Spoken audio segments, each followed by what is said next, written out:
everyone, I'm Sujin Lee and Jiu Choi. today we'll conduct a presentation about cost-benefit analysis and its application. These are the contents we prepared. First, we'll talk about the definition of cost-benefit analysis. Then we'll move on to the net present value, in short NPV method, and the internal rate of return, in short IRR method. The former one is used mainly when we compare alternatives with different scales, and the later one is method frequently used for comparing several alternatives in a single group. What is cost-benefit analysis? It is a systematic approach to quantify and monetize the expenses and gains of business alternatives for determining the feasibility of each alternative. There are two representative methods. First is the NPV method, and the second is the IRR method. With the decrease of monetary value over time, present investment brings more profit than future investment. Under the premise that future profit has less economic value than present profit, we adjust the expenses and gains of the future expenses into present value of currency. This process is called discount in mathematics. Please be aware that the discount here is not saying saving or discounting the money of the price, but here it indicates arranging future price into present value of currency. It is intended to qualify the present and future economic situation and to determine the investment value. Now we will talk about the NPV method, which is comparing the economical efficiency of alternatives through subtracting present value of long investments from total present value of cash flows for benefits. The formula above expresses the division of benefit and cost by a discount rate for a certain period of time. In addition, B stands for benefit, C for cost, R for ratio of discount, J for time period. Using this method, there are two cases where we adopt an alternative in a business situation. One is when given a single alternative. If the result of present value of benefit minus present value of cost is greater than or equals to 0, then the alternative is considered economically efficient.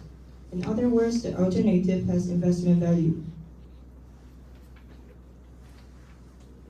Then you should have an inquiry about the reason. NPV equals 0 case also has the potential of being accepted, while the result equals to 0 would also be considered an economically efficient alternative.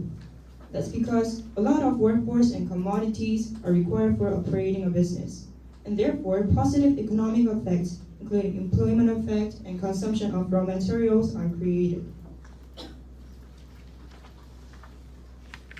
NPV is similar to break-even analysis, which is comparing the cost of investment and the benefit from the output. In break-even analysis, when calculated net present value becomes 0, that is where the break-even point is made. In this graph on the right, when section A is equal to section B, that's where break-even point appears. On the other hand, given a single alternative, it is economically efficient when benefit-cost ratio becomes greater than 1. Now we'll move on to the IRR method. To vividly understand it, let's first take a look at this graph. In the graph, point P refers to the moment where present value of cash flow for future benefit minus present value of cash flow for future cost becomes 0. As a result, the right side starting from point P indicates that business enters financially profitable condition. With that in mind, we can understand that discount at point P can be interpreted as the minimum discount for business to have economic viability. Therefore, the IRR method is defined as applying the comparison between discount at point P and the market discount rate on the judgment of the economic efficiency of alternatives. This is the formula for the IRR method. It is intended to calculate the internal rate let me rephrase myself, the internal rate I, and by comparing the internal rate of several equations and several alternatives, the decision makers can verify the economic viability. For your reference, B stands for benefit, C for cost, I for internal rate, and J for time period. When using the IRR method, there are two representative situations that you have to consider. First is when given a single alternative. If the IRR of business itself is greater than the market discount rate, then the business has high visibility. Second is when given mutually exclusive alternatives. This can also be referred to multiple alternatives given with different IRR. So in this case, business that has high IRR of business itself than market discount rate is economically efficient. To illustrate the second case, please take a look at this chart. In the chart, if market interest rate is 9%, then business A, B, and C has investment value. However, if interest rate cut happens because of interest rate fluctuation, the business with low IRR also gets profitability. In this case, we can say that additional investment occurs.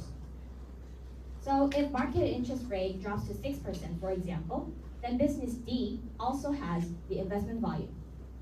To conclude, mathematical calculation of various economic values can be leading the logical decision-making process that leads to many social occasions that we can integrate through mathematics. So from this analysis and these proofs that we see over here, we can see that we can analyze various social values through mathematical solutions and logics. Thank you for listening.